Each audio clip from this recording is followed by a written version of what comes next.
No, hold on, ma. Good evening, ladies and gentlemen. Welcome to tonight's edition of HR Mentorship Learning Series. Tonight, we'll be looking at a topic entitled Personal Financial Planning. And we have our facilitator for tonight is Mrs. Rita Babalola, who is not a stranger on this prestigious platform. And just because of some of us who may not know her, I'd just like to read a little about her profile. I'd like you to know that Rita Babalola is a specialist when it comes to career advancement coaching, leadership development for aspiring managers. She's a speaker, seasoned workshop facilitator. She's a recruiter, headhunter, and a resume writer. I'd like you to also know, ladies and gentlemen, that she's the lead consultant and founder, Beacon Gates Limited, for the last 7 years. And she's also an executive director with Star Group for over 12 years and counting. Before now, she worked with Guarantee Trust Bank as a relationship manager for about 6 years. And she had a 5-year work experience with Fountain Trust Bank as an officer. Just in case you wonder where did she get all her financial acumen from. She also was with 7-Up Bottling Company for about a year, where she worked as a chemical analyst. She has a master's in business administration from Lagos State University. She has a PhD in management from the University of Calabar. She's a mentor with the Cherry Blair Foundation for Women. I could go on and on and on. Ladies and gentlemen, it's with my full chest, excitement, and delight that I present to us once again on this prestigious platform, Rita Babalola. You have the floor, ma'am. Okay, thank you, Mr. Dioshun. I really appreciate the opportunity that you've given me, and I'm not taking it for granted. I know it took a long time for me to get my heart together to say I'll eventually do this financial thing. It's a topic that is dear to me, and like you mentioned, I was in the bank for like 13 years. So my experience in financial matters was actually as a result of that because of the unit that I was in, which was private banking and then the consumer banking. And then finally, before I left the banking, I was in commercial banking, where we give insight onto business owners, big corporations that handling portfolios in terms of risks and then treasury management. So without much ado, let me just do a brief of intro. So I want to welcome every one of you here. It's going to be insightful, and I also want you to also be open-minded. There are some things we take for granted, and that's because we're not conscious, we're not deliberately intentional about our finances. I'm also one of you, and I built my interest in finance because of the kind of people around me. And just like what is said, like a mentor, if you have somebody that is financially sound, that is around you, you cannot compare somebody that has help or assistance in terms of financial planning with somebody that doesn't have anyone, except you develop a conscious effort to get to that place where you're thinking about your future in terms of finances. So I want to do a brief intro. Why are we all here today? Financial planning. We hear that a lot. If it's not financial planning, they tell you money matters a lot. They tell you, oh, it is personal finance, and if it's not, it is budget 101, budgeting 101. I had to go on YouTube to even see the kind of materials that were coming up there. And I saw that were quite a lot of people bringing out stuff because it's part of the things that will remove stress from you when you become conscious about the kind of information you have, the ability to be able to practice everything you are gleaning from everyone that is talking about personal finances. And even on Instagram, there are Nigerians that have decided to put people through the journey of personal finance. I know there's this Durosimi Eti, there's Tosin, I've forgotten her surname, Money Wise, and those are people that are really conscious about building people. So irrespective of your profession, you need to be conscious about your money. You need to be conscious about your personal finances. Nobody will do it better than you. There are some things that you need to outsource to people like stockbrokers, investment bankers, business analysts. Yes, you get to the point where you can afford their services. But for now, we're taking everybody that we're all working together on this journey of personal finances. So when you're talking about personal finances, you're simply saying that the money you get every time, how do you manage it? How do you allocate it? We all know if I ask many people, I'm 34 now, if I ask about 34 of us, how do you do your money every month in terms of your salary? How do you allocate it? How do you even know what to spend money on? For some of us, once we get the money, the same week, the same day, I have friends that will tell me as they're collecting their salary, they are just disbursing it. They don't want to eat, they don't want basic. That is the popular word. But you know, when you pay others and you don't make conscious effort to pay yourself, that is one of the reasons people tell you that, oh, I'm earning this much, but I'm not making, I can't see what I'm using my money for. And then you have drivers, you have those those artisans. You may just be laughing that their houses are in Ikorodu, they are in somewhere, Egbeda and all those places. But at the end of the day, those are assets that they have. And in terms of looking at their expenses, it may not be as high as what you and I will be spending. So when you talk about personal financing, you are telling yourself that the resources that you get either by rent, either by salary, either by dividend, how do you allocate it? How do you spend it consciously so that you're also thinking of your future? You're thinking of your children if you're married, you're thinking of your spouses, you're also thinking about your extended family. That's if you have parents, siblings. I know some of us have parents that have like 6 children, 5, you're the first, you have to take care of the other ones. How do you put all these funds into play so that you can get a balance? So personal financing is about optimizing the use of your fund in at the point that you are in right now, and also thinking about your future as a custodian of your money. Nope, if you have your money, even if as much as it is, you allocate it to different people. At the end of the day, we to blame when you don't have any savings. We to blame when you don't have any assets. That's why some people will say, oh, borrow me this money. You quickly borrow them because you're not conscious of the fact that you need to start planning for this money. So when we talk about personal financial planning, we're talking about effectively managing your money and achieving personal economic satisfaction. You have your money. How do you allocate it? How do you just think about, Nigeria right now, I would say all over the world, everybody is complaining, even those in Europe, those in America, everybody is complaining because the, what do you call it now? The index of money itself in terms of inflation has gone higher. So the salary enough is not going to take you there. So you need to be conscious about how you want to now use the few amounts of funds that you are getting to get the desired money. How come some people afford going to these top range schools? How come some people afford some luxuries that you and I have taken for? I mean, why would some people not be able to afford some things that you and I have taken for granted? Some people will tell you, oh, my what do you call it? My telephone is this amount. I'm using iPhone this. I'm using iPhone that. Oh, this phone just came out. I need to buy it. How can some people afford this? It is because they've made the conscious effort of allocating that resources that you are complaining is not enough. I used to have a driver that had 2 houses. He was with me for 11 years. The first time he came to, I mean, when we first employed him, that was when he got the land. He was working with, what do you call it, ICO then. They got a land. Unfortunately, he couldn't build it to completion there. That was at the point he joined us. ICO bought that land for them. They were taking it out of their salaries. That is a driver. Eventually, before he left my place, he had 2 properties in Ikorodu. So whether you are saying it is a bungalow, whether you are saying it is 5 bedroom, or what do you call it, room and parlor, or 10 rooms or 6 rooms, he is a landlord. He's collecting rent at the end of each month. If it's not on the monthly basis, he's collecting it on the yearly basis. Then you ask yourself as a professional, you are earning more than the driver. Some of us may not be married. What are we doing with money? Some of us may be married. What are we doing with the money? So in order for you to have the improved life that you want and reduce stress on yourself, you need to be conscious about your personal financial planning. So we're going to be taking a dive into what we need to do and how we need to work on the things that we've deliberated upon. How do we work smartly into getting the life of luxury that you want? You may be earning 3 million, and somebody that is earning 2 million is more financially prudent, has more assets, has more luxury in terms of what this person has planned or envisaged for himself. Why some of us will still be struggling. So it's not about you collecting more salary. It's not about you collecting more rent or anything.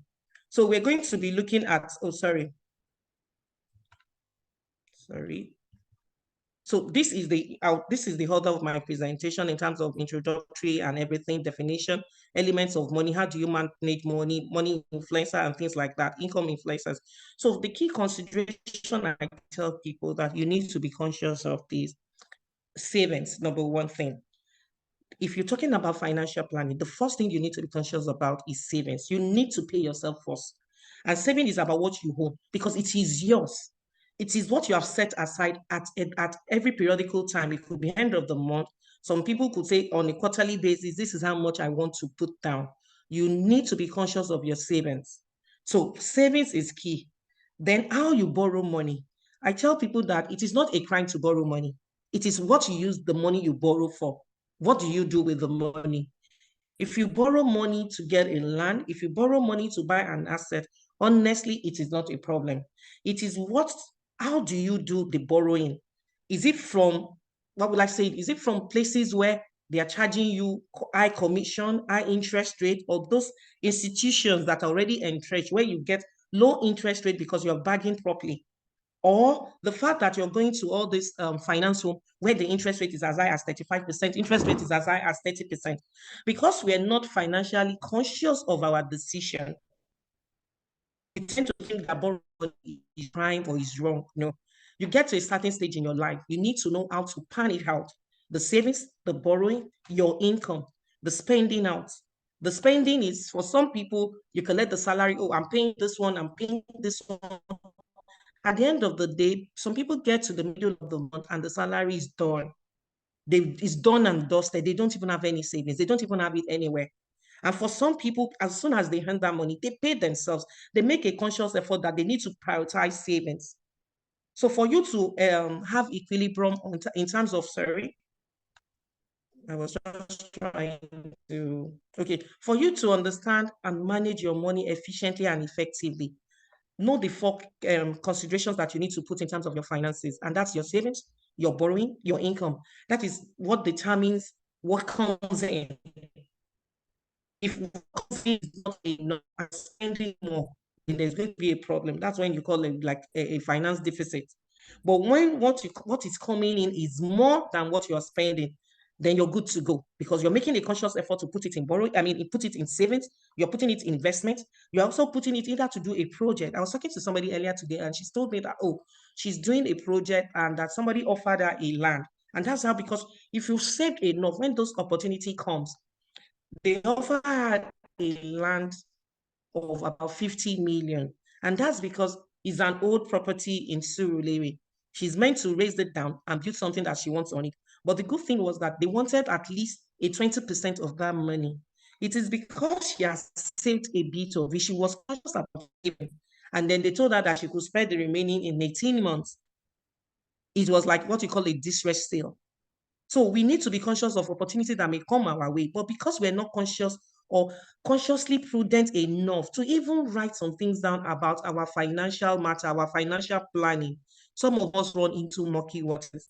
So for purpose of this presentation, if there's anything you want to pick out, know how to manage your income, know how to get your borrowing done from the right places, the right interest rates, the right tenor, because okay, let me not go into more of the economic planning of borrowing, but please, honestly, it is not a crime to borrow money. Some banks, when you're patronizing them and you have good what do you call it, good relationship with them, they used to give credit card.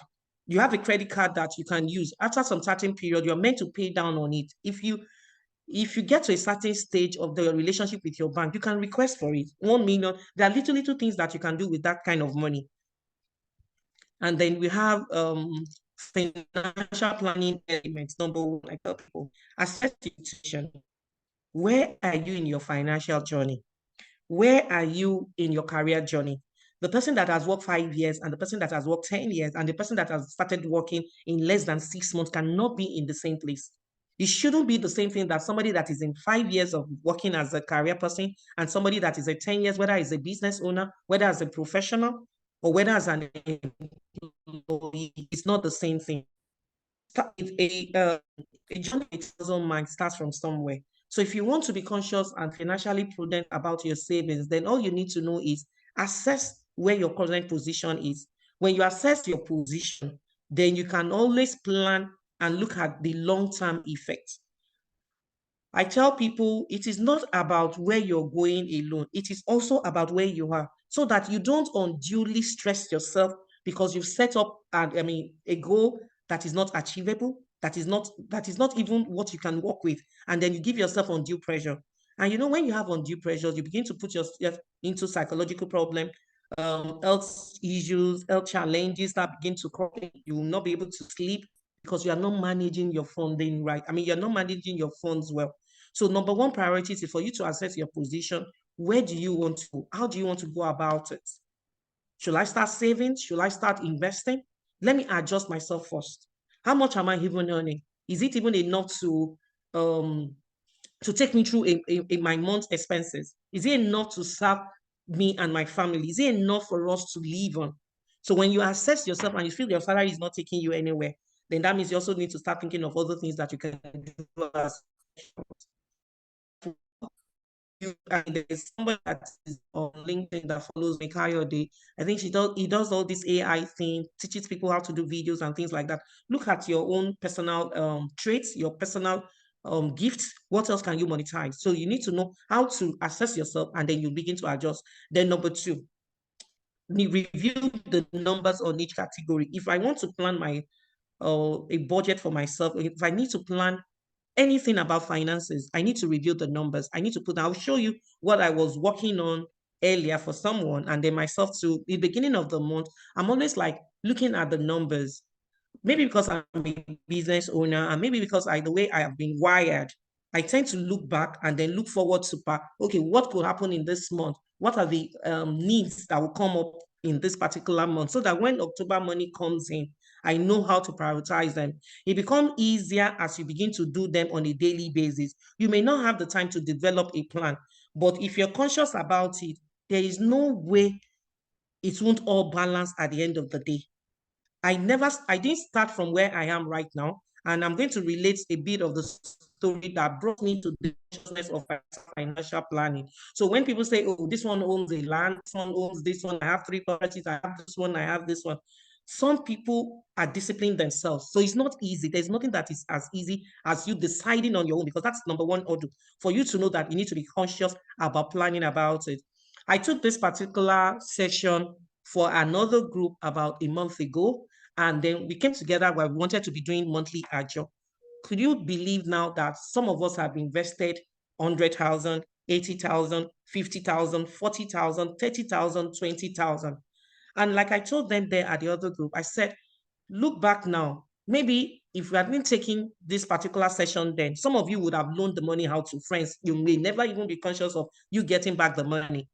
You may not get the money back. Some people use this balance that says, oh, when people come to you for money and they want to borrow money, try to give them the money that you will not feel. That is just a fallacy.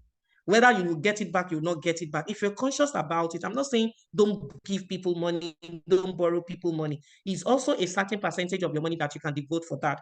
So have a conscious effort to say, oh, I am setting my goals. If I set my goals, what are the things I need to achieve? Oh, I need to buy a land in 2 years' time. What kind of land am I buying? How am I going to get the money to buy the land? Is it going to be my salary? Or am I going to get any income from anywhere? Am I going to get support from my uncles or my aunties or my parents? Am I going to get something like, all these cooperatives that we join in organization? Do I need to join them to be able to fund my lifestyle? So you need to decide on the goals that you want for yourself. Once you decide your goal, you assess and see how you're going to get there. What are the things that you need to put into place? What are the things that you need to sacrifice? What are the things that you need to jettison to know you're not going to even do them again? You need to work.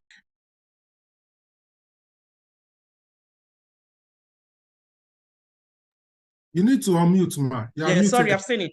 Yeah, if I decide that I'm going to get in 2 years' time, I need to get, or 18 months, I need to get a car, I need to get a land. I can approach any of the banks and tell them that, oh, I want to buy a car. They probably ask me what's my salary package. I tell them. They look at it, there's a certain amount of money that CBN has mandated that they can lend anybody. So if they lend me the money in the bank also has their own internal processes. And we all know as HR professionals, I want to believe most of us are all HR professionals, that the money that you are giving to an employee cannot exceed more than 33.5% of what the person's monthly income is. So once if I go there and I tell them, oh, the car I'm looking at is 10 million, how much am I earning? They look at it, they can give me that. That's my goal setting. I've looked at it. They give me this money under some certain terms and conditions, which I need to follow or adhere to, and I collect the money. It's not bad to collect a loan, like I said the first time. I've received this money, then I now know that, oh, my goal of buying a car or buying a land has been achieved. Then I've looked at the numbers, because you're planning, you must have a goal. And that is where most of us get it wrong.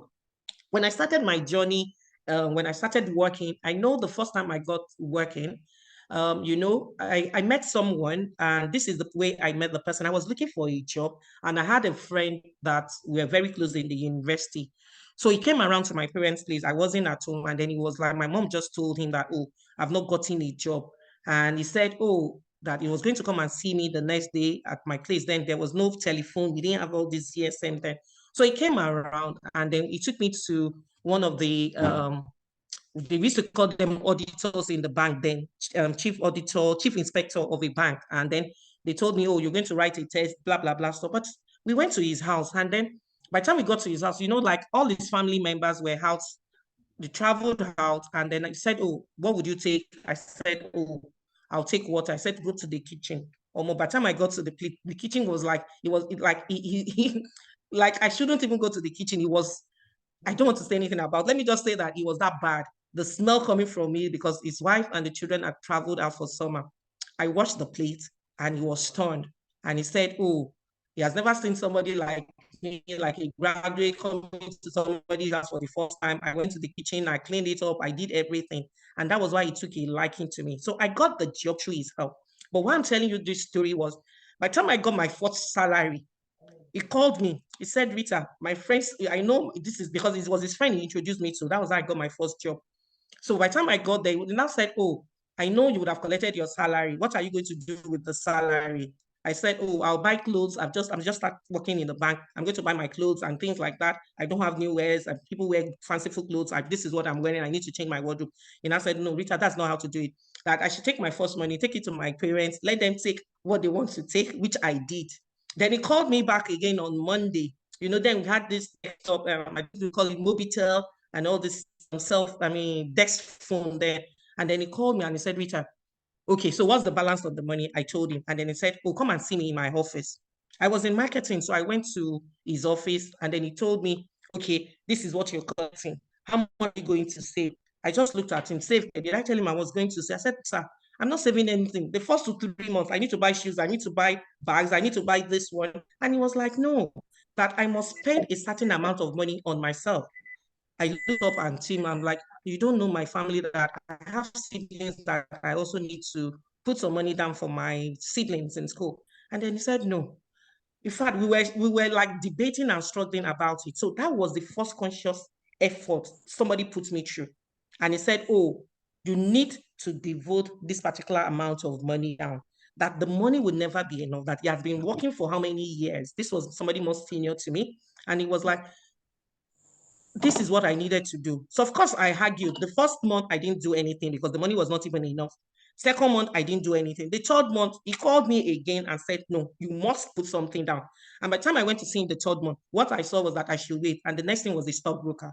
The stockbroker came. He said they should give me form. By force, I had to save a bit of money.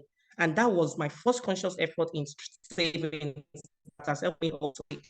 Why am I saying this? Because sometimes we always say the money is not enough. Your money will never be enough, really. And that's why we all up and go to the next job, because of increase in salary, because I want to grow. Career opportunity to grow to the next level. We know it's part of our career progression. But another primary thing is you want to earn more. You desire some lifestyle change. And that's why we all know that we must earn money. But at the end of the day, to balance it is we have to be conscious. We have to be intentionally deliberate about this money you and I are collecting. Because at the end of the day, some people may lose their job in the middle of it, and some may also know that they don't even have any saving to fall back on in case of emergency. So sorry, I want to change it. Okay, so when we're talking about financial planning, There are two variables. Either you're doing the short-term planning and the long-term planning. Some people will tell you, have a midpoint planning. Either way, you can do that. But for me, I've always maintained 5 years for long-term planning, and the short-term is just between 18 months and 2 years for me. Because when you're talking about financial planning, it takes a lot of consciousness on your part. So you look at yourself as at today, 7th of October. If I'm going to plan for 1 year, what are the things I'm looking at? If I'm going to plan for 5 years, where do I see myself? I had someone too that was planning for this Canadian stuff, and this person dutifully saved to be able to do it. So why some other people like say, oh, I'm collecting money from anywhere? It was from this person's salary, dutifully, every month. Any product, any profit sharing, any bonus sharing, percentage this person would devote and just put in an account. She would not touch it. So those are the things that we need to be conscious about and see if it's what we desire. So the long-term planning and the short-term planning are two key things that can determine how your course of action are going to be taken. In terms of, oh, I need to start doing this from today, put it in short-term planning. Oh, I'm looking at something like, okay, for those of us that are married, that you're looking at my children's education. Oh, I want my child to go to a particular school. What are the things you need to look at?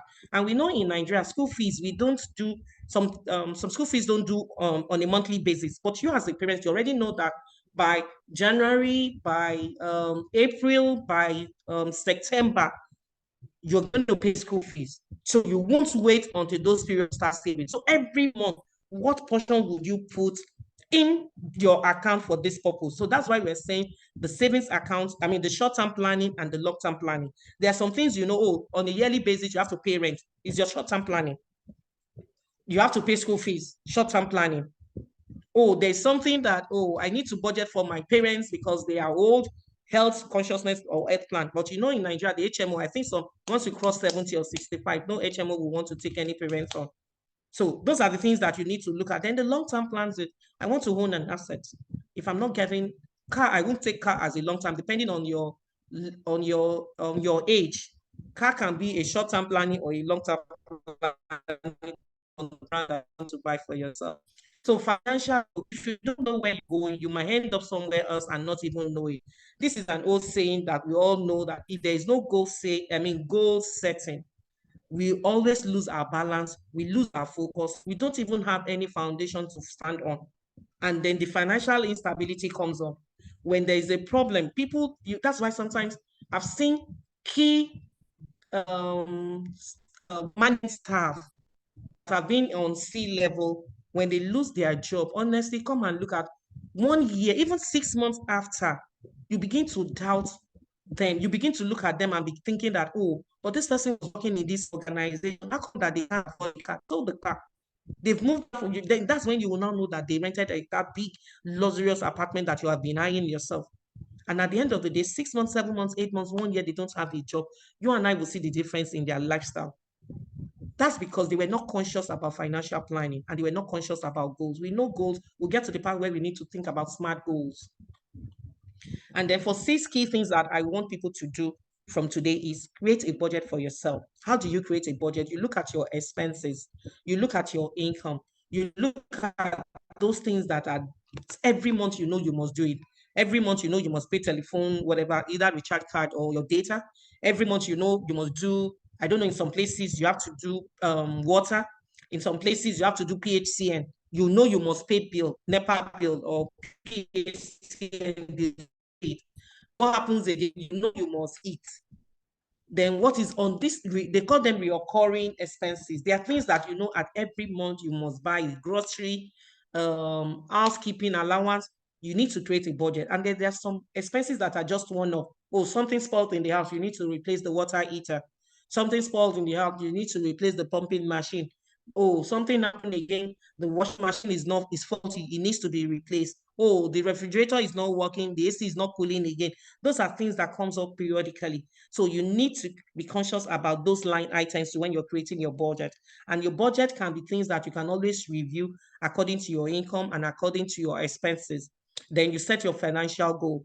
When you set your financial goal, like I said earlier, what are the things you're looking at? You're looking at the long-term goals and you're looking at the short-term goals. You can also put a mid one in, depending on your years of experience, really. I mean, depending on your age. There's certain people there's certain things that will appeal to me at my age. There'll be certain things that will appeal to somebody that is at 25. There'll be certain things that will appeal to somebody that is in 30, 35 years of age. So then you need to know the risk tolerance. How adverse are you to risk? I remember then were the days of Nospecto, is it MMM, something, all those ones that say bring money, 40,000, you're going to get 80,000, and most of us rush into it. At the end of the day, what happened? The lucky ones, the few ones that will go in first will be the ones that will gain the money. And then for some of us, by the time we go in, we're already reaching the play two. And then the, what do you call it? Those kind of ventures just collapses. And then they go with our money and they begin to shout that, oh, somebody has duped me this particular place. But every year or every 2 years, we always have this money doubler thing. People don't them. Some people are still going to come up with another one before the end of the year. People will rush into it. The few ones that will go in will get like the money that they want, but for others people, they will lose their money. So you need to know how adverse to risk are you. Some people don't want to touch shares. I invested in shares when shares was like, I even had a lot of shares. But then the shares I had then, I've not sold them because if I were to sell them again, this period is going to be at a loss. So some people would know, I don't want to do shares. I want to invest in properties. How are you going to do that? I told the other group that myself, I have a couple of friends that we invest together. We get properties, we sell it off, we get land, we sell it off. So it's like we're just trying to build our funds. So you know, like what we call the local ajo. People say they don't want to, it doesn't make sense, but I went through that route and it has also helped me. We did it for more than 6 years. We started with 150, 200, 250, 400 every month. And then it got to 500. I think at that point in time, we had to match ourselves. I couldn't do 500 consciously every month again. So two of us paired up. So that is how we've been doing it because they moved to 1 million now. But anytime they have like projects, they have ventures, they want us to come together. Those are things that we can create within our group. The ajo, people say no, some people will be duped. Some people are not that honest about their funds. So we need to be wary about such people. But honestly, joining together as ajo, the reason that some people don't like the ajo is when you don't have a financial plan down to say, oh, if I collect my money by August, what will I do with the money? Of course, by the time you are not conscious about what you're going to do with the money, when the money comes in, you're going to spend it frivolously. You just look at it, the money is there. Oh, I've been contributing to 200 every month and we're 12.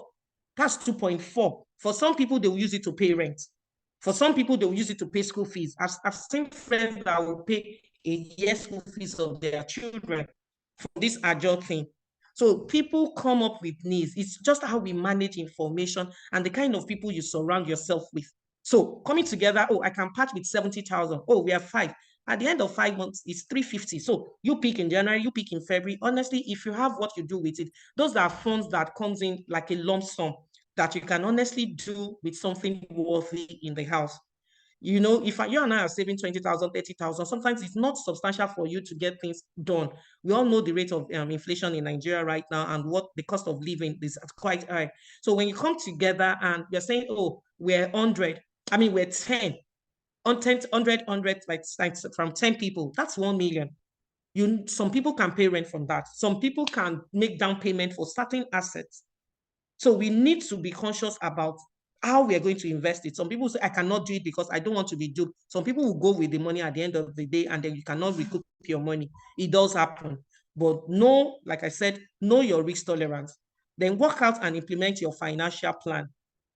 In working out your financial plan, what are the variables that you need? What do you want to do with working out your financial plan? So let's assume now that I have a financial plan and I said, oh, for every month or every quarter, I need to be putting a certain amount of money down. Or for this particular one, I need to, okay, like some couple of years ago, I have 3 children and I spread out my salary at the end of each month. So that's when I had to set up a standing instruction. The standing instruction is at the end of the month or when you collect your salary by 27, when they make salary payment, by 28, by the time I wake up on the 28th, the allocated amount that I've assigned to each child has already been taken, less the balance I want. So you have to work out that financial plan and know that, oh, number one thing, if I'm going to set up a financial plan, I need to be saving. Which of the banks am I going to use? Some people say, oh, they want all this online app thing. It's okay if you're okay with it. You know, like I said, know your risk tolerance. I won't do that. Maybe because I've worked in what you call traditional bank. So I am more risk adverse in some of those things. I don't want to leave my money to all this app thing. Then I tell myself, okay, banks, if I'm going to open an account, I'm going to have a savings account. I won't open in the bank that is closest to me. And that's because if I need the money, I will go down to the bank and go and take it. Or another thing I also did was to look at like GTB. If you have a children's account in GTB, they'll tell you you cannot have an online banking on it. And I really enjoyed it because it made me save for my children. Like every month, this is what goes there. Because I don't have access to the money, you cannot take it because it's not on my online, you know, like the online platform. You can see all the accounts you own in a particular bank. GTB have my personal account. That's where I worked before. So my kids naturally have all their accounts in that bank. So I can see like all the accounts in using my name, my username and password. I can see all my children's different accounts. I can see all my different accounts. But for the one for my children's zone, I cannot transfer money there. I can transfer money to my children's account on my app. I can't take it out. The only way that I can take it out is if I have to go to the bank physically. And maybe because I've worked in the bank, I'm also like fearful of queuing up for anything. I'm used to service, pam, pam, pam, go downstairs, just write I owe you, and they give you the cash that you need. So going to the bank is something I hate doing. And so if you're someone like me that wants to build consciously for your kids, I'll tell you, open an account in their individual names. Make sure that if you're in a particular company and you look at the bank around you, which one is the one that is not there? Go to where you know that it is not near your vicinity, whether at home, whether in the office, it is far from you. You go to those banks that they have like FCMB. It's not like on every street. You go and look for like a Fidelity. It's not on every street. So it's very hard for you to take yourself and say you're looking for the next Fidelity branch. So those are the things that we were taught when we started banking, really. I know my bosses will tell me that, oh, Rita, no, don't open here and things like that. Then regularly review your financial plan according to your needs.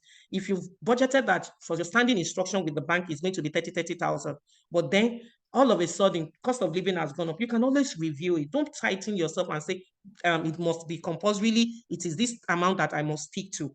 So you need to regularly review your financial plan. I've bought the car now. I'm paying a down payment every month. How much am I paying? Okay, so that means some part of my expense line would take the fall for it. So which of my expense line? Okay, actually, I don't need to go to all parties all the time. I would need to reduce it. Oh, what is this? Okay, groceries. What are the things I need to do? Okay, I remember that when my husband had a problem with his business and my kids were used to what you call it, Kellogg's. I had to tell them, man, you have to come down to NASCO. And my kids removed as they rebuffed that. But I made sure that I was planning along that line for myself as well.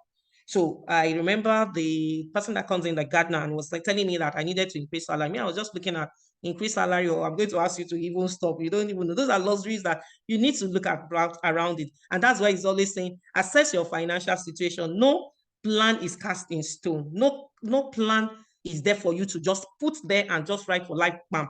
You know, like the Bible now, you cannot change it. It is unchangeable. The words are there. But with your financial planning, your financial plan that you have or your goals that you have for yourself, you can plan around it. Always assess it. Always go back to it and change it. It is not compulsory for you to just stay on one foot and then be suffering. Oh, some people would save all the monies and then they'll be trekking. Some people will save all the money, then they'll be looking at other people's meal in the office, and that's when you'll be hearing, oh, can I take your food? Can I do this? There's no need to do that. Look at what you can manage and then do that with that. So characteristics of a sound financial planning. Number one, prioritize savings. Like I said before, savings, always pay yourself first.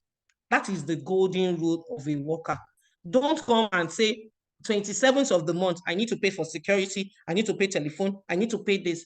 You can only save if you wait till the end when you've expended everything, you'll be left with a little portion for savings. But if you make a conscious effort, I'm collecting 200 every month. Okay, 20% of it is 40,000. 40,000 will be what I must put down. I must always pay myself first because that is the golden rule. But as workers, we always want to pay your parents. You need to pay their bills. I need to pay this one. I need to pay. No, that is what you owe yourself. The savings is there for your future self. The savings is there for you to know that you can always get something by if there is a need. Number two, build an emergency fund. For some of us, we don't even have an emergency fund. Your savings is different from your emergency fund. I always tell people, take 10% of your income for your emergency fund. So if you're earning 300, your 10% of your emergency fund is 30,000. It doesn't mean that it is every time. For some people that don't know how to do it, I tell you, be fluid about this particular thing. Don't make it like it must be like that. I'm only proposing. This is what I started with. Sometimes I change it. So it's not all the time that I must use this particular percentage. You look at the numbers that you can manage with. Support at home are married, so we always like draw up things together. But if you're on your own or you are like, oh, everybody contribute 50%, then you need to know that cannot save 50% as an emergency fund, but at least save something. Always have this for contingent plans. Prevent panic when emergency happen. Prevent panic when, oh, I have friends that oh, maybe their dad fell, they needed to take to the hospital, they needed to operate. How do you get money? Okay, you have siblings and you're saying, okay, everybody bring 200. Then you begin to run Elsa Skate and you begin to look for who to borrow money from. Some people will lose their life, look for that money for emergency surgery. You may have the HMO, you may have for your whatever, but what about your parents if they can't be in that under that cover and something happens to them or your sibling? So those are the times that we need to think about having those emergency funds. So make a conscious effort to have an emergency fund. It could be 5%, it could be 10%, it could be 10%, depending on your salary. Then number three, create a budget. I've spoken about this budget. Know that what you can factor into your budget are the expenses. Look at your recurring expenses. What are the things that take out your monthly expenses? I started using Glow line. I started using Airtel line when Airtel came out. I think it was like, I can't remember when it came out. I think it was let me look back, maybe 2000 or 2001 or there, about 2020, 2002. By 2004, I was already on contract line with Airtel. 2000 on contract line. And for that you are in marketing, you have to have a contract line. We're forced to have a contract line. And what this means is that while they are charging you a tariff of maybe like a 30 naira or something kobo per whatever, those ones with contract line is usually half of that price. So people just look at you, oh, I have a contract line. What are the things you enjoy there? Unlimited data for some plans, because you move from they call you, what do they call me in Airtel? Oh, premier customer. Yeah, they call me a premier customer. There are different grades of your premier customer. There is gold, there's silver, and things like that. So for me, my staff, when they see my data, it runs into like 100 and something. What do you call it? Is it megabytes or something? And they're like, oh man, let's use it. So they always use my phone for hotspots. But then if I tell you that if I pay 30,000, an average person that is doing recharge your card, oh, let me quickly buy 10,000, yeah, let me buy 2,000 naira. If you know the rate of what I do in terms of calling, then that other person will be spending like 50,000. And then me with the contract line, I'm spending 30,000. And that's because we always have this illusion that, oh, planning, it's just there. No, there's some savings that you get from having contract line. It doesn't cost you anything. But some people, but the benefit on it will be better than your quickly 2,000. Oh yeah, I want to know. Let me transfer 2,000. No, when you have those contract line, the tariff will reduce your data. You enjoy more data than your average. And let me go and pick 200 naira, 500 naira stuff. Then number four, you are talking about budgeting. No, sorry, on the budget part of it, create your needs from your wants. You know, for some people, I want this one, I want this one. Like for some people, they'll tell you, I don't take any kind of water. If it's not Nestle or water that we produce, I won't take water. I've always loved Nestle. I will not take anyone that I don't know. So sometimes I don't even want to know it. So if you know your needs and your wants, what are the things that you can afford as a basic thing? Plan on it. You can afford it if you are conscious about this particular thing. I've seen somebody that said, oh, I want to be traveling every 2 years. And what does this person do? He moves the money into an account that he cannot spend. So there are some things that people just do consciously, but randomly when you look at it, oh, I can't afford this ticket. But if I begin to remove some certain amount of it at the end of this month, I will get there. Then I always tell people to invest 20% of your income. For everyone that work with me, I'm always about savings. Know your account number.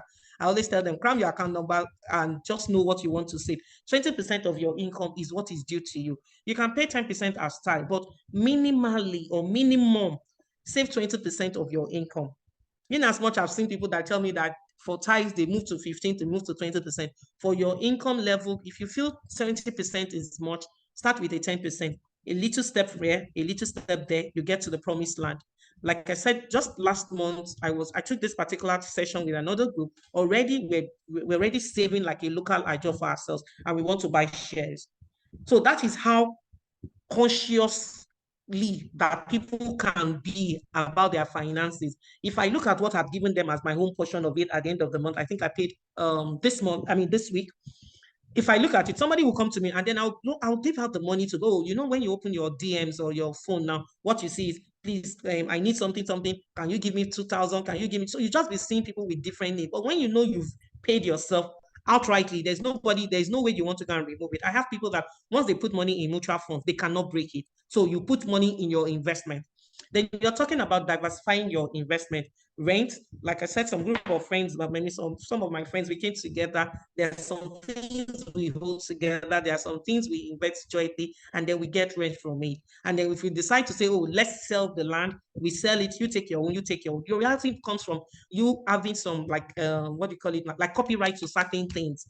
What do you do that you've invented? Like one of us now has written a book now. It was live today. So she's going to get paid whether by what do you call it now, by e-copies of those books. Then there are some other payments that will be coming in. So while she's still sleeping, she will be earning money. And some of us will be complaining that I don't even know what I'm doing. Oh, this person has bought this person. Those are the things that we need to invest in. Then you're talking about interest. Invest your money in money ventures, as in savings account, current account, and what do you call it, deposit account, mutual funds. Mutual funds are the ones that most insurance companies and most banks have. And that's the one they'll tell you, can you come and do it in 90 days? Can you come and do it in 180 days? Can you come and do it in 360 days? I invest with AfriInvest. I'm not like what do you call it? I'm not like trying to tell you that you should patronize them, but there are people that you can meet with. There are companies, there are banks, there are financiers that you can always approach to put your money in investment accounts, put them in mutual funds account. Most insurance company will tell you, oh, come and put this money in an investment. You will enjoy this, you will enjoy that. Please look at those things. Don't close your eyes to it. It's not about HR all the time. Sometimes we need to be knowledgeable about this information that we take for granted. I remember when I invested in ICO, and I didn't want to. It was one of my in-laws that pushed me there, let me just say, to go and invest in it. And there was a period I didn't have money. And then I just saw credit on my store. They said, oh, my capitalized something that I had ticked then says after 6 months, the interest should come into my account. And they paid it there. And it was the period I don't know. But I also know that sometimes when you invest this money, either in shares, you can recapitalize them. Recapitalized means, I'm still talking about number 6 now, diversifying your investment. Recapitalizing means that, okay, I don't know how many of us invested in shares in MTN. Can I see if you invested, you bought then? Can I see if you bought MTN shares then? Can I see whether can we put it in the chat room? Did you buy MTN shares there? How many of us took advantage of the MTN shares? Oh, Eniola Bankole said she did or he did. Who else bought into the MTN shares? The MTN, okay, so I'm seeing Noye saying she did also. Sometimes most of this opportunity comes, but we close our eyes to them. MTN shares now, let me tell you what I do. The first time I did it, when they credited my account, honestly, I spent it. I now had to call my investment banker in AfriInvest. I told him, I said, you know what? Anytime you bring this money back, just call me back that Rita, standing instruction, I need to move it back. So the last 3 they've done, I move it back to my account with AfriInvest. And that's because I'm recapitalizing it. So if at all I'd invested 1 million there, so if they brought out 30,000, 20,000, because it's as much as 50,000. If they bring it out for me, I don't spend it again. I just add them I'll just tell them, oh, thank you for that. I just add it back to my MTN stock. So at the end of the day, if I bought maybe 1,000 units, because I'm also recapitalizing my dividend, that's what we call dividend from stock. I took that money, I invested in back. So anytime MTN pays the dividend, because they just credit your account rightly now, I take it and I move it back to AfriInvest, and then they repurchase MTN shares for me. So the singular unit of MTN shares that I bought then, I've increased it. And that's because I'm cautious about the fact that Richard, don't spend this money. How much is the money? Less than 50,000. What would it do for me? Okay, let me quickly put it there and add it. So if you look at your investment, just take it that those shares, if you want to buy share, is a long-term thing. You can do a short-term thing and you can do a long-term thing. I'm still talking about number 6 because that is where most of us get it wrong. You can look at your money today and they paid productivity money, performance money, commission, sales commission. Fantastic, you've done well. And they pay you 300. What if they didn't pay you that 300? Would you die? If they didn't pay you that 300, what would happen? Would heaven fall? But most of us, when we get that 300, 350, 400, the first thing we now begin to look at those things that you have missed, you've been missing. Oh, I want to change my phone. Oh, I need to change my laptop. Oh, I need to get this pair of shoes. But like I said, go back to number 5, invest 20% of your income. If you cannot use the whole money for investing, then use 20 or 50% of that money, invest it. This same man then, when we collected the first productivity we collected, I just got a call from him, and then he said, oh, come and buy this. Can you come to my office again? I just looked at it that this man is always looking for trouble. Then he called me. I went there. He was like, okay, we've collected productivity. We collected, what do you call it now? No, we used to call it upfront money. We've collected upfront money then, and that used to happen like every January. You've collected upfront money. Yeah, I said, yes, sir. They said, what are you going to do about it? I said, I was going to invest. And I said, okay, I should write the amount down. And then we began to put percentage to it. And honestly, it helped build my portfolio, because at a point in time, what I had, I mean, I don't want to like maybe make people feel somehow, but honestly, it was discipline. And that is part of what is still helping me in my business. Because despite it, I'm also looking at, they say, oh, Beacon Gate is small. I run 2 businesses. There's no support from anyone. We all know Nigeria, where you don't, I mean, if you want to collect some level of commercial loan for business, how high and how steep, they tell you, go and bring this one. Collateral is quite high to get. So what are the things that have been helping me? It is what this man has taught me. For every business or every income I make, I'm also looking, I'm going to pay rent this by December. I've already started putting some plans down on how to pay that. So those are things that when you decide to collect your productivity, money, performance bonuses, allowances, gather them together. Make a conscious effort to save at least 50% of it. Any other 50%, consider it an accidental discharge to your account. It is not yours. Just take it that you are just a custodian there. So if you need to open an account in your children's name, use that money, that every performance bonuses that you collect, you're going to use it for a certain thing. Even if it's to like pursue a career or a certain certification, it has to come from somewhere. And therefore, this is one of the things I regretted when I was in the bank where I didn't buy. Yes, I got to know later on that it's like a store value, it's a deferred value, because it's like when you get its ounces, you measure them. They don't depreciate at all. You get worthy value for your gold. So if you're a lady in those jewelries, you can buy them. Then also there are bars of gold, but I don't know about that in Nigeria. But I know that friends that bought gold then, sometimes when they sell them, I'm always like sitting upright and I'm like, wow, why didn't I just make a conscious effort? Mine was just bags, bags, bags. And then I told them the other day, say, I want to show my wristwatch. I've been using this wristwatch for more than 10 years. It's not faded. There is nothing that you tell me. I have 3 wristwatches. They're expensive, but I have been using them for more than 5 years, 8 years, 10 years now. And that's because I went for quality. So why anybody will tell me that, oh, this one has faded, this one doesn't fade. So if you're going to buy things, don't just buy things because you just want to buy them. I go for quality, and those quality last me. So when I go out, just tell me that you have been wearing this for long. This is the wristwatch. If you know me in 2015, you still see this is the same wristwatch. I'm not moved. I don't let people's pressure be my pressure. The fact that you're bringing it to us to come and sell, I will not buy it. There's nothing you can tell me that will make me buy it. If you look at my LinkedIn post, I use pear necklace. I buy it once, buy it in Macy, buy it somewhere. That's what I use. Sorry, I'm not putting on. I wanted to show you here. Don't just put yourself under pressure because people are buying jewelries and you cannot afford it. It's not because I cannot afford it. That is what I can, because I have more things to do with my money than be wearing gold everywhere, every second of the day. The gold I'm talking about is for store of value for your income. You can see I spent the longest time here explaining the characteristics of a sound financial planning, because that's where some of us get it wrong. Okay. So steps in financial planning is also part of what it is. I should have taken this thing out.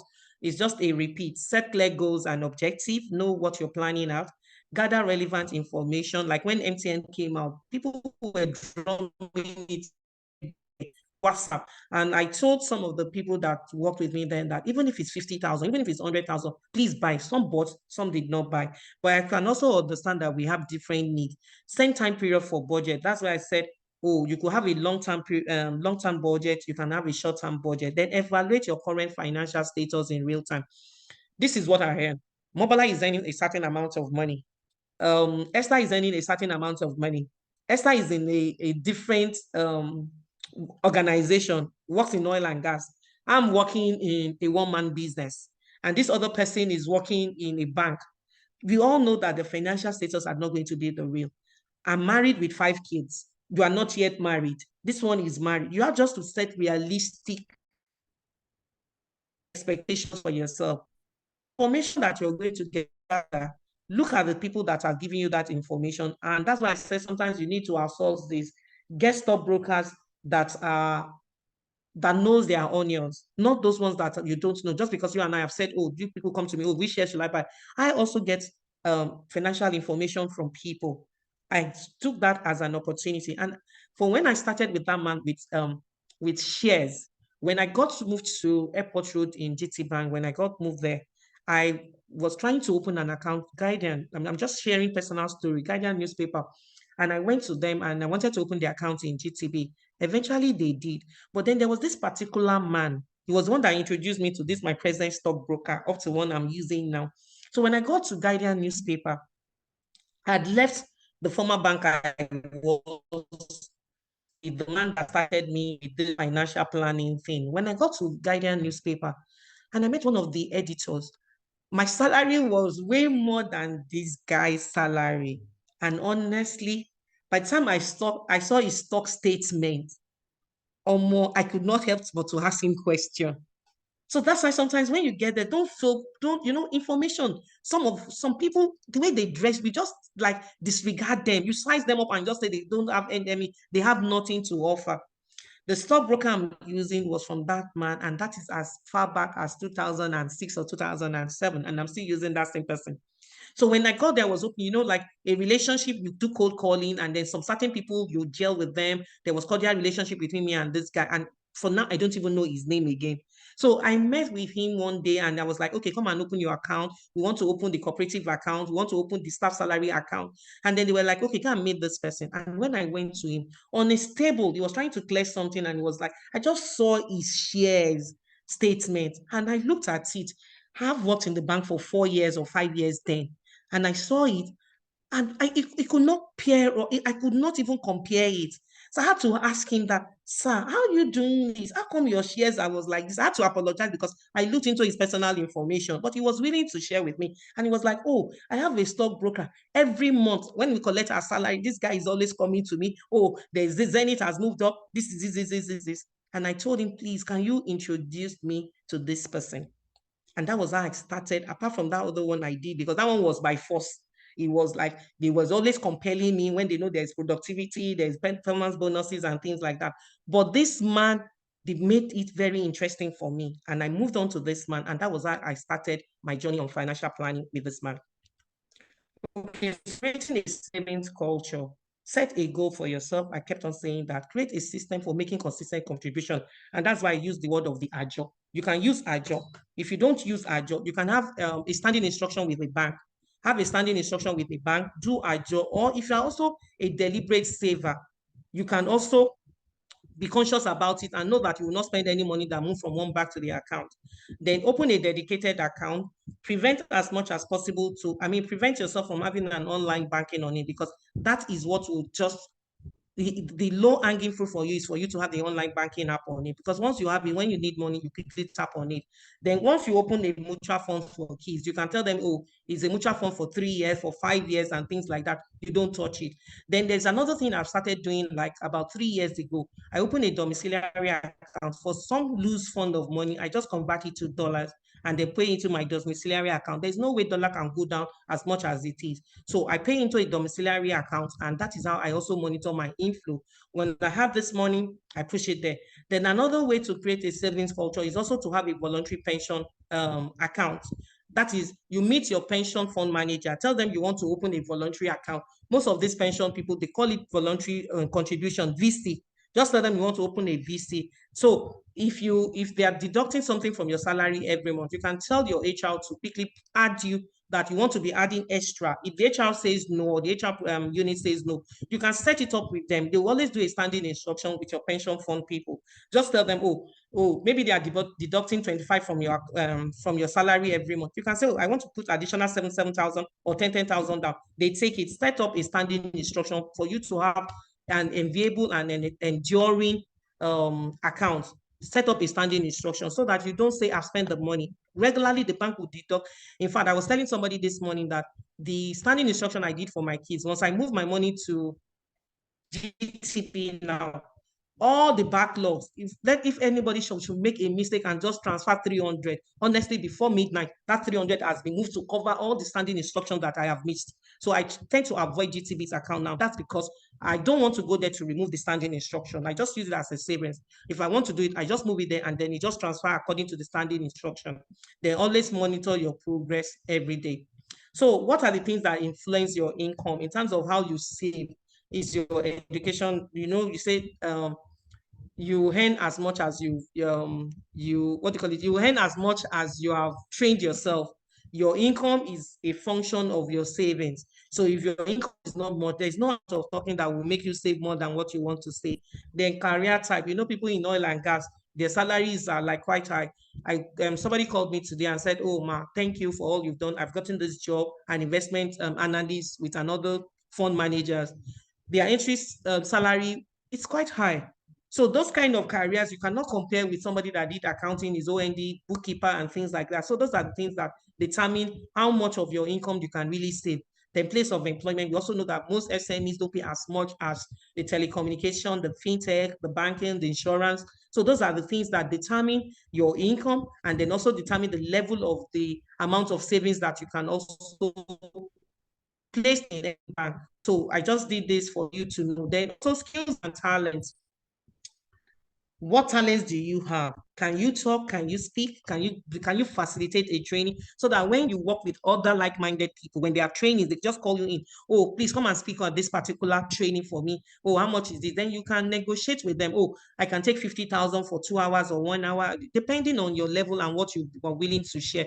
So look at it very well. I do resumes, executive resume writing once in a while if I have the time.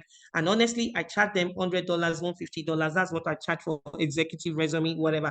That comes in as an additional income for me. So when they tell me, I tell them, this is what I take. I can use a week to do it because I do other things. So I don't want to be saddled with CV writing. So when Mr. Adeosun said, I do resume, yes, but I don't always want to do less than 10 years. There's nothing creative for me there. So for me to be able to convert an 8-page resume to like a 3-page for senior executive, I do that.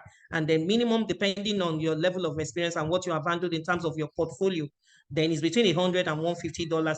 I don't even negotiate it with them. If you can't pay it, then you go. And it's not by force. I'm not compelled because that is not where my income is coming from. But for some level of people, you can develop it. I also have people that, when people reach out to me, 5 years, I want to do resume, because they are just time wasting for me. I send it to other people that have connected with me on LinkedIn and say, I do this.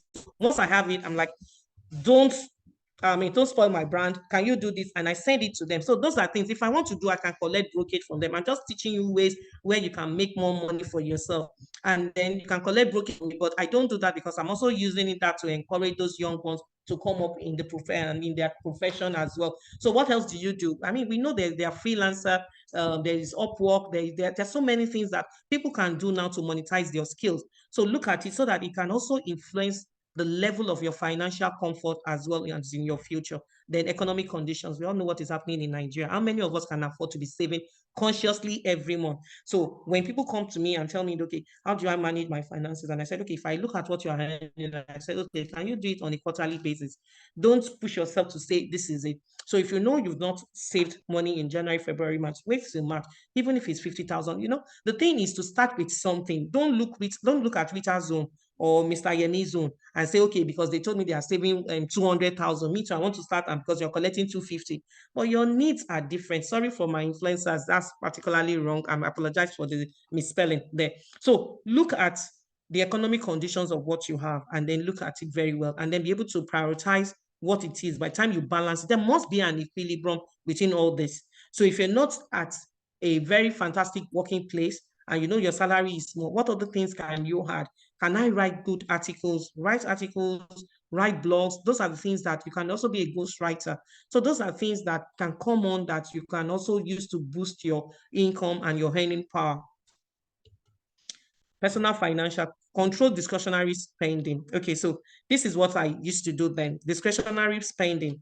When I collect my salary, then I have an envelope that I use. They used to call it envelope method. You can Google it. They call it the envelope method. The envelope method means that when you collect your salary at the end of each month, how much do you know that you use for car fueling? If it's 50,000, you put 50,000 there. You put your cash in there. This is the era of card. It's not the same thing, but some people still go with the old method because it's very effective to control your spending. So, grocery.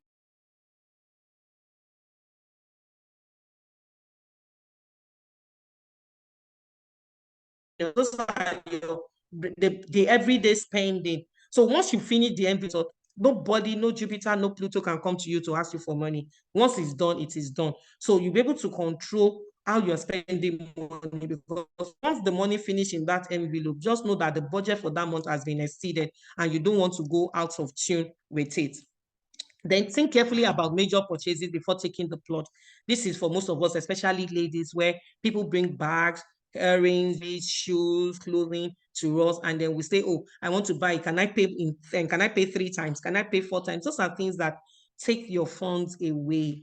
They're just giving you the comfort, the luxury of spreading your payment. But at the end of the day, just look at your closet. How many of the clothes are you wearing? How many of those things are you really, really doing well with?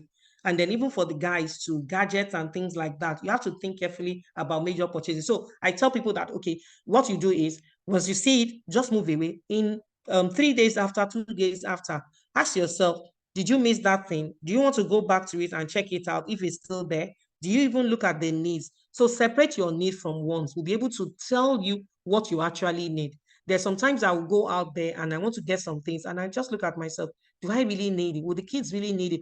I beg, let me just leave it, Joe. They will not die. Nothing will happen to them. Then I move away from it. But most of us, impulsive buying is a lot for, and most of the things, those are the things that we enter into murky waters because people just bring things into it. Imagine at home now, October 1st, October 2nd, you never thought of buying shoes because you have a lot, and then somebody brings one suede shoe, blue, and then all of a sudden you just say, oh, that blue dress in my wardrobe, I need it. I need this shoe to complement it. But if you think carefully about it, you just ask yourself, man, I just bought like 3 shoes the other day. I have 3 good, fantastic pairs of shoes. Why do I need this blue? I can always get it another time. So that's what that financial planning is. Think carefully before you make any major purchases so that you don't regret it. I've seen people that have gone out there and buy TV. When they bought TVs, they get them. I'm like, why did I even buy this TV? I've seen somebody that bought like what do you call it, a laptop, and that laptop has been unused now for more than a year. So you begin to ask yourself, why did this person buy it? But sometimes our need will always want to shoot us, especially when we have money. Your dad used to say, a woman thing, that money pushes you. When money comes into your hand, that's when you remember that, oh, I don't have this, I don't have this. They just paid 600 as profit sharing. You now begin to look at the things you have, you don't have. You want to get this. Oh, let me change my TV. Oh, no, let me change my chairs. Fine, it's good to do those things, but think consciously about them before you make those purchases. Then match your short-term and your long-term needs. The long-term plans will not be okay for you to use short-term ways to service them. The long-term needs, the short-term needs will not be able for you to satisfy them with long-term needs. So let's assume now I want to borrow. Like I told you, it's not an offense to borrow money. Borrowing money also helps you to manage your funds as well. It also gives you a bit of financial comfort. It releases pressure from you if you can manage it well. I want to get something and somebody is telling you to come and pay in 24 months. Most cooperatives, especially for oil and gas, when I was on the bank, we used to do like cooperatives. They have money, but then they still take this cooperative money. They want to buy land, they want to buy assets, they want to buy properties. And then because they are under this umbrella of cooperative and they negotiate all the terms favorably, interest rate is low, processing fee is low. So those are those things that you need to look at and be able to meet those needs for yourself. So budgeting. Why budget? Track your expenses. Tracking your expenses gives you a sense of where your money goes and where your money comes up. I've explained a bit of this budgeting, the income that comes in, the expenses that is going out. How do you budget such things? So recording and organizing. Most of us don't have journals. I just did something now when I was some minutes to this beginning of this class. I was discussing with my husband. I just said, okay, let me even prioritize. I'd already written something like normal financial things, that expenses that came up. And I was like, okay, let me even be writing it out. Let me even be recording, because I recorded. I said, oh, let me record this on a separate basis because I'm going to take a particular church in 2 weeks' time, this same thing. So I said, okay, let me just use that sample for them. And for most of us, we don't always write, or even if it's going to be online, you can get all these income trackers and budgeting trackers online. Just Google different ones. You can get different templates to use. Then when you're talking about it, for most of us in churches, especially those ones that are like faith adherents, that I have to give tithes, I have to give offerings, you count it as your budgeting line. You know definitely there is no way you not give offering and budgeting. And don't let some will say, oh, the spirit moved me and I moved more than what my salary is. And at the end of the day, we don't know it. So when you're budgeting for yourself, for your income, in terms of how you're planning, you need to put a bit down for your savings and your retirement. Your savings are the ones that we're talking about emergency. You're talking about the ones that you probably use for schooling or certification. You're talking about the one that is going to use for school fees. But then put a little bit down, like I said, for your pension. I found that that is in terms of the in terms of the percentage, even if it's 2%, even if it's 3%, put it down because of the rate of inflation that is happening around the world now. The 50,000 you say today is not the same 50,000 that is going to be in 3 or 4 years time from now. So put a bit down. And I also ask people, tell them, have a 6 months savings down from your money, so that in case there is any mishap with work, or you lose your job, or by way of something happen, loss of a parent, sibling, or something, those unfortunate things that we don't want to look at, that unfortunately, because we're human beings, they do happen. Have like a 6 month savings down for such exigencies that may come up in our life, that we need to now tap onto those savings account and withdraw the money for that particular year. So most of the things, when you're thinking about budgeting, utilities, those are your PHCN bill, water bill, lawman. An estate where on a quarterly basis, we have to pay lawman bills. So some will have it on a monthly basis. Then you're talking about your recharge card, your phone, that's the utility. You're talking about your water, that's utility. For some people, it is DSTV. Which of the selections, it is GoTV. So those are the things that you need to look at and build around. Then food. To buy food outside, or to cook food and take to office, or do I need to buy food from, where do you call it now, the place, Mega Chicken? If I'm not buying it from Mega Chicken, I'm buying it from where again? Or do I even, or from Spar? Or do I even cook so I can save money? So those are the things. The household, do we buy in bulk, or do we buy on a weekly basis? If I buy in bulk, you get a lot of savings, because then if you buy this month, you may not buy that particular item next month. Then you look at other expenses. Other expenses are things that happen in your house. The fan has spoiled. They said, oh, they need to rewire something. Oh, the AC is not cooling. The gas is no longer there, or has been expended, or expended, and then you need to replace or buy gas, or service the AC. And then for self-development as professionals, how much are we committing to self-development from our income? So those are the financial obligations that we need to be able to apportion from our salary at every time of the month. Then successful budgeting, calculate your budget amount, know what it is. This is my budget. This is what I want to do. Set goals and always make adjustments. Adjustment. It is needed.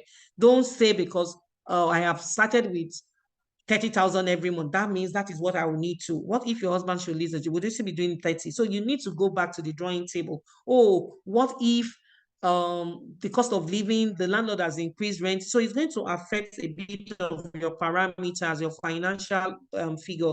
So that means that you need to go back and readjust it. Then identify all sources of income, amounts of income. Okay, like for some, like I said earlier, some of my friends, we came together. So I know for a certain period they'll pay me rent. I know for a certain period the shares that I bought, they'll pay me dividend. I know for some level of whatever it is, I will pay profit sharing. I will also take a bit of it. So look at the revenue streams that come into play in your organization. I mean, sorry.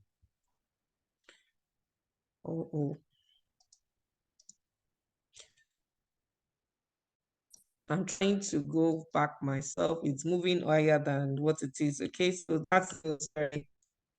We have a small time to go. I'm trying to. Okay, so let me back and see. Sorry. My slide is moving faster than I. So it's hanging. So let me just hold on a second. Okay, so this is where I was. So calculate budget amounts and then know what you're going to be budgeting every month for miscellaneous.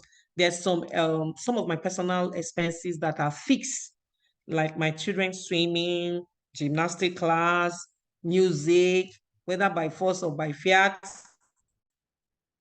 force you to do some things that you don't want to do. But kids, oh, I need them to be able to play musicals, be able to play organs. Okay, what would they pick? I need to play for music. So those are things that you need to look around for. And oh, what else? I need to pay 10,000 every month because at the end of November, I'm going to write ICANN, or I'm going to do this.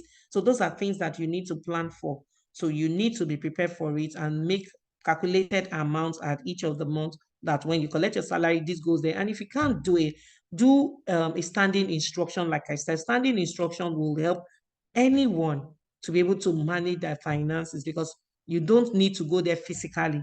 Once the amount is credited into your account, the bank just takes it out by ways of PIN. You wake up in the morning, the amount has been deducted from your account.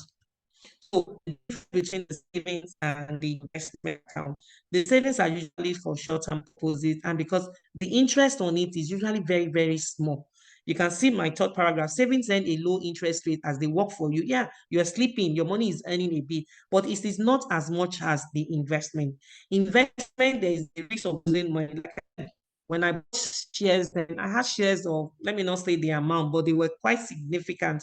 But believe you and I, believe you me now, I cannot sell those ones now because the value of GTB, First Bank, every of those shares have gone down. At a point in time, they were as high as 70, 90 naira per shares.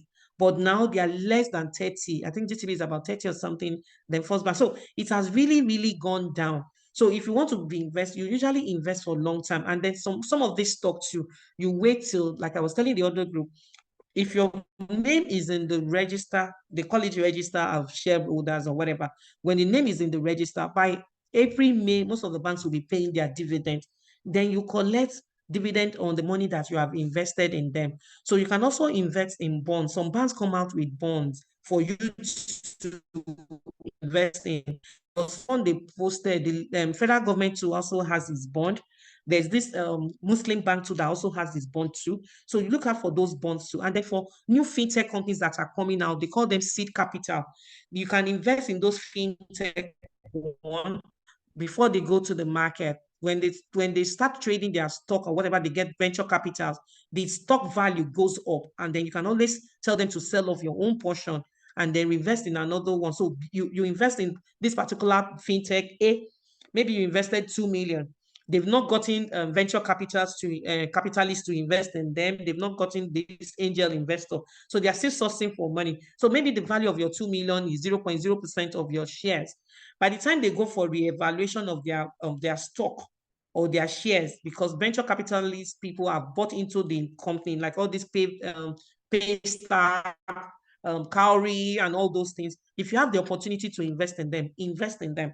There's this one by Ola Brown. It's something that you can also invest in them. I have invested in a couple. I think I wrote, okay, it's not in this, my whatever stuff. I invested in about 3 fintech companies. At the end of the day, when they go and get this funding, the value of your 2 million, you'll be surprised, can turn out to be 10 million within 3 years. 2 million to 10 million, get value for it. You can just sell or invest the money back because they will reprice, they will revalue that stock. So your stock can be like, oh, you invested 5 billion. 2 years' time, they get a venture capitalist to buy it and whatever, it moves to 20 million. So depending on it, so if you have that opportunity, it's Richard Babalá that said if it goes the other way, always be conscious of the risk that you can take as an individual. It's just like in the local policy, they say, oh, don't give out the money you cannot borrow. The money you cannot afford to lose, don't give it out as a loan to somebody else. So those are things that you need to look at. Then how to be a wise borrower. Like I said, borrowing can help you plan meticulously. Borrowing can also take financial stress off you. So when you are considering borrowing, look at your salary first. Know the percentage you can, because they are not like your usual bank or your organization that will look at your 33-something% of your pay. They may not want to do that. They may want to take higher. So look at what you can part with.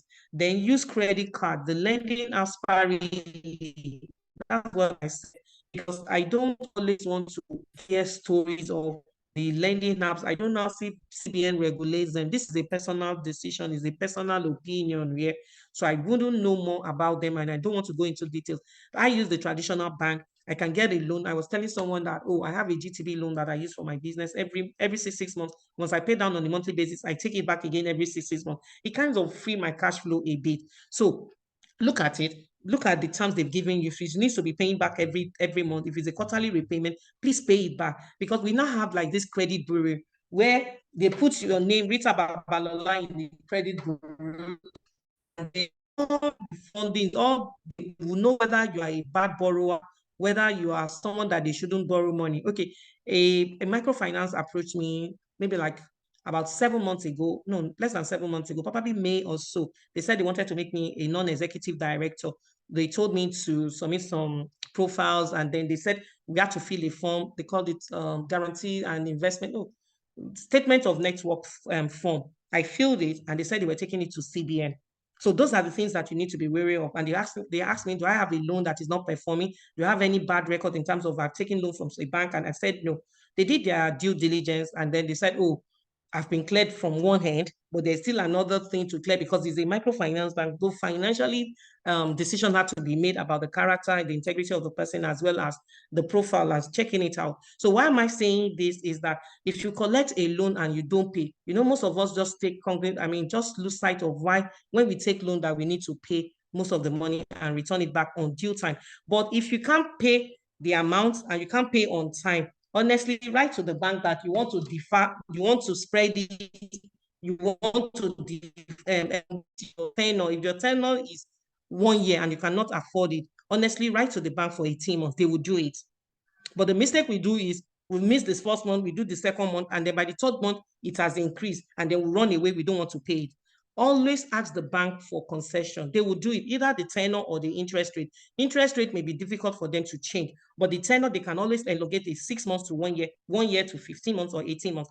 They don't want the loan to go bad as well. So they will always want to honor requests. Okay, this is what you can pay. Okay, if I tell you to do it for 18 months, would that be okay for you? And then you can say yes. Look at it. How much can you afford? Go to your bank tomorrow. On Monday, tell them you can't afford to pay this other one and you want to elongate it. So if you were paying 60,000 before, tell them you can afford to pay only 45. They will work it out for you and tell you, okay, the 45, this thing now you're supposed to pay back in 2 years. Okay, we'll do it in 30 months. Then you get a bit of those savings off and apply it to your financial inflow and then be able to do something wise with it. Then learn how to budget and track your income and expenses. See the bigger picture of it. Like I said, it is helpful. Match your expenses to your income. And then on the last note, be specific in terms of SMART goals. We all know how it is. Be specific about your financial goal. Know what you want to measure. If it's 2 million, don't say, I want to save. What are you saving for? Have the specific. What would you use the money for? How are you going to save? How much are you going to save? What are you going to do to be able to save this? And that's why I said Sometimes you can do standing instruction. Sometimes you can do local ajo. Sometimes you can do quarterly savings, and be realistic about it. Know that it is not a do or die.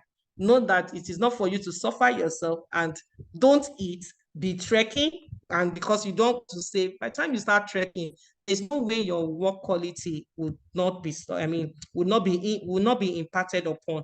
The quality of your work output in the office will suffer when you start trekking long distance because you want to save more. That is not the way to go about it. Be realistic about it. Start with a little step first. If it's 500 you want to save, start with that. Don't start with 3 million when you've not even started a 1 million naira journey. Then also have a time frame to it. Time frame means that I'm saving for 1 year, I'm saving for 3 months. So that is it. So I put this one there for just for you to see what are the incomes that you have. These are templates that you can pick online.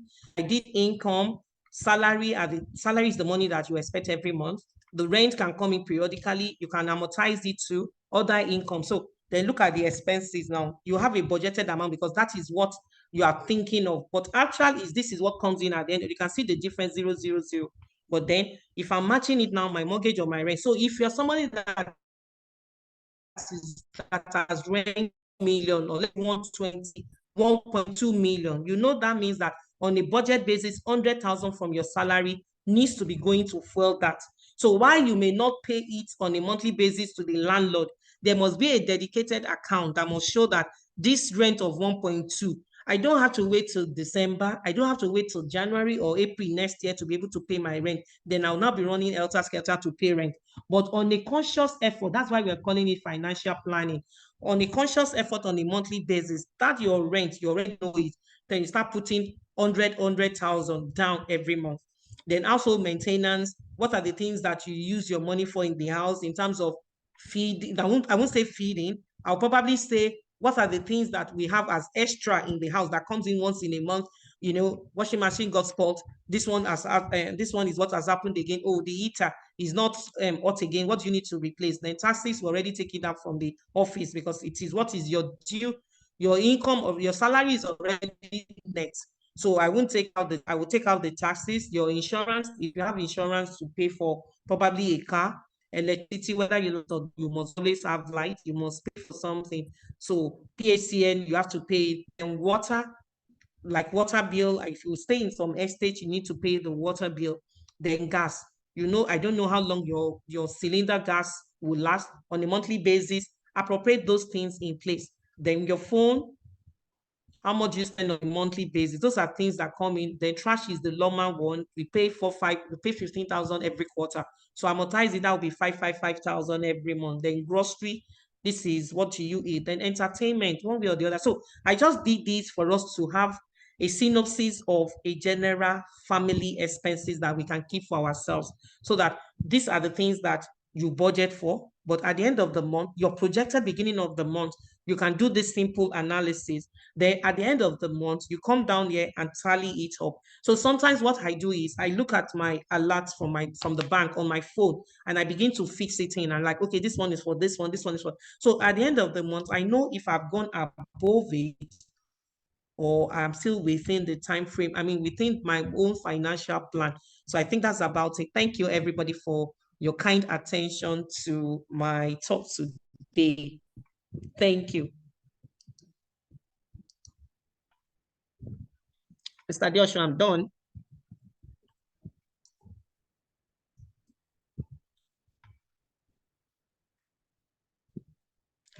Mr. Diosho, are you there?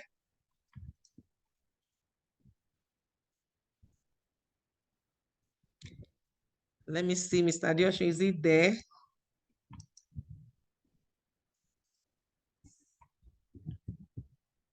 Okay, so let me stop sharing and then. Okay, so that's it, Mr. Diosho, I'm done.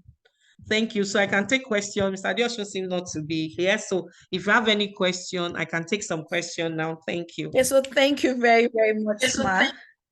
Thanks for today's lecture. It was, wow, a great one. While we wait for Mr. Diosho, there's some questions we had on our chat, and someone was asking, where can he or she get shares from? Okay, so for the shares, you need to get a stockbroker. There are usually people that we call stockbroker. There are people that you can speak with. If you go online, you know, I mentioned Afri Invest. I'm not trying to sell Afri Invest. That's the one that that comes easily to me now. Afri Invest. There are also stockbrokers like Stanbic. There's the arm of Stanbic that you can also, I think so. Let me look online, and I don't know the names again. I used to have, like I told you, I have just one, and that's the person I've been using for how many years now. So I know there are different stockbroking. Let me just check online for the person's stockbroking firm. Ones that you can verify their address and you can see a lot of review online. Stockbroking firms in Nigeria. Okay, so list of stockbrokers in Nigeria. Okay, so if you go to Nairametrics, it's listed out some stockbroking firm. You have ARM Securities. That used to be a GTB branch of, a sister company to GTB, but GTB, because of CBN, divested from it. You have ARM Securities. You have Associated Asset Manager. So look up Nairametrics. There's list of stockbrokers. Just type list of stockbrokers in Nigeria. You have options. So call out one or two. Then Chapel Hill Denham is also a fantastic one, a very good one. Chapel Hill Denham. You can write it down. I mean, those ones are the ones I really am familiar with. City Investment, CITI Investment Capital is also a very good one. So you can check online for that. Thank you. Thank you so much, Ma. Okay, any other question?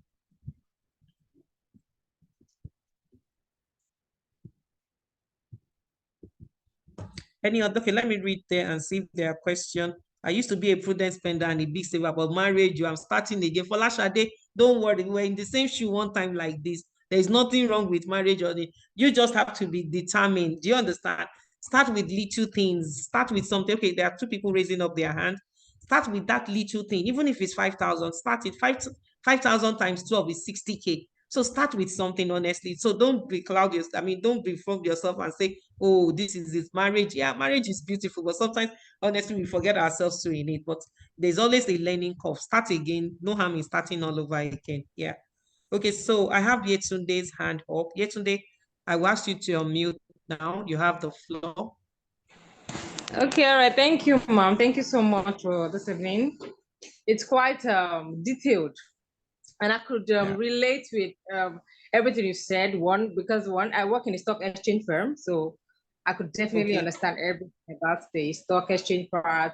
Looking, the job of getting dividend at the end of the day, it's something.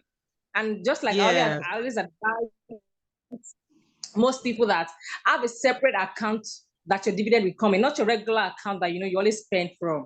Recently, yes. What's it called? Fidelity paid dividend. Yeah, GT Bank did as well. Access is doing theirs anytime soon. And the joy of when you know what you have in your account. When you're collecting, yes. Now, an extra amount of money is coming in one way or the other. You're like, oh yes, So I'm just don't dip hands into your dividend. See it as a means of putting it back. You see your pot 5,000, even 10,000. At a point, you see that when you look back, don't just be a trader. Like I always advise a friend of mine, don't just be a trader, be an investor. There's a difference between being a trader and being an investor. When you're an investor, you see that you have a long-term plan. In the next 2 years, 3 years, how do I want my account to look like? And by the time you check back, you see that, wow, am I the one that put this kind of amount of money in this account? Because stocks grow. Yes, there are risk in it. It has its own risk. You can buy some stock and it goes down, and you can buy some stock that it goes up. So not just like what I always say, not all stocks are a good thing to dip your hands into. So try to get an advice. Try to read up more. And I always advise that do more of the banks. That one, they are 100%. Sure, I can guarantee the banks one. That one, you will definitely they pay dividends.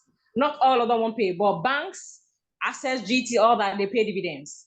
MTN does too, but so you have to be very careful. So when you are doing stock, and yes, mutual fund too is very good.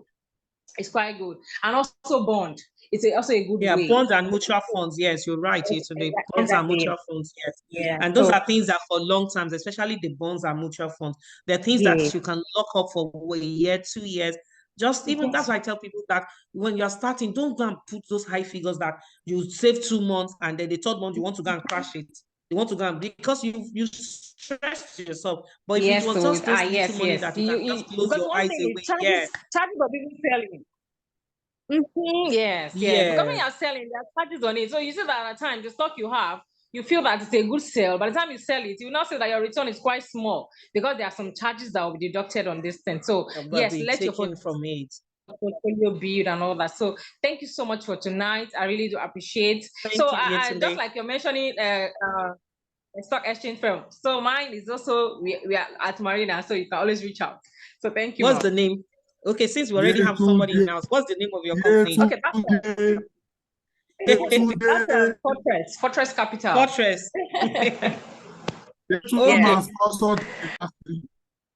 We are going to get concessionary rates from Yetunde already. Okay, so thank 9 you so new much, messages. This has been massive. Okay. This has been really insightful. Ladies and gentlemen, I think we should let her rest so that she can come again. Don't overdraw from the little investments we have inside. Relationship is also an investment. Thank you so much, Madam Babalola. We really, really appreciate this. We do not take it for granted. And special thanks to the over 70 people who joined this session tonight. Ladies and gentlemen, please get rest. Tomorrow is the beginning of the week. Good night, man. Good night, everyone. Bye. I will look very sorry. Let me just take the picture of the questions. I will attend to the questions in the chat room, in the HR mentoring. Just a second before you lock us out. I think some of those people are asking about dollar thing because I spoke about dollars. So I just saw a dollar question. So I will take them and then I'll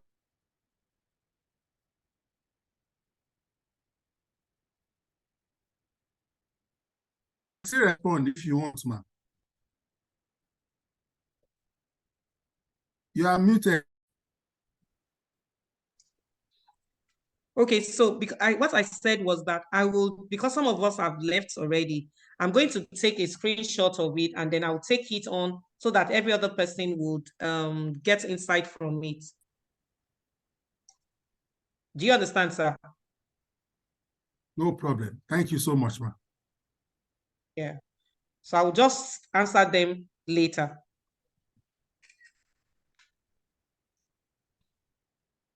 Question. Okay, they're talking about slides.